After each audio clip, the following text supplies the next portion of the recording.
Hi, and welcome to part 2 of our 4-part FL Studio Basics series. In this video, we will be looking at the step sequencer, the playlist, and how to arrange a simple beat. I'm using the basic template, which you will find in File, New from Template, Minimal, Basic.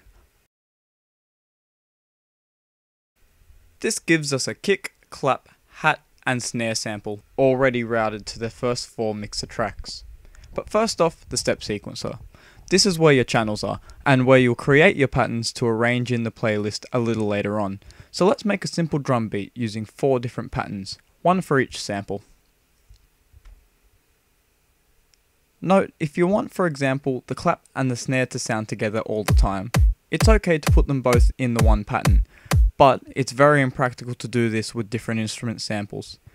Generally, you'll use a new pattern clip for different samples, and only group samples if they're the same type of instrument. For example, if you had a couple of hi-hats grouped together.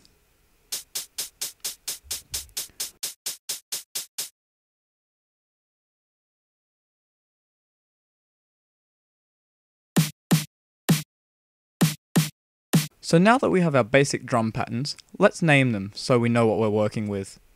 Simply click the pattern selector at the top of the step sequencer and choose Rename. You can also change the pattern's color here if you want to.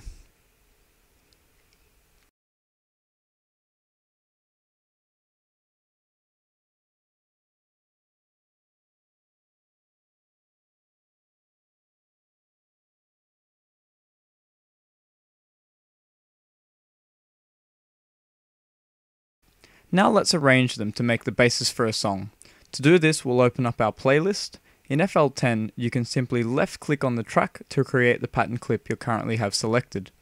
If you wanted to change the pattern to a different clip, you can do this quickly by clicking the top left corner of the pattern clip and choosing the pattern you want from the Select Source Pattern menu.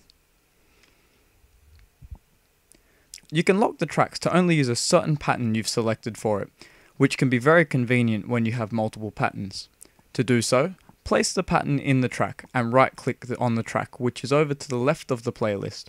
Then choose Lock to Content. Note that when you lock the pattern to the track, it will auto-name the track to the name you've given to your pattern.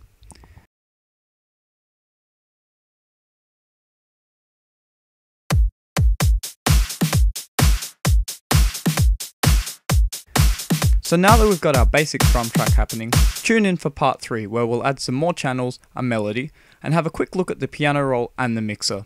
Until then, enjoy using your pattern clips with ease.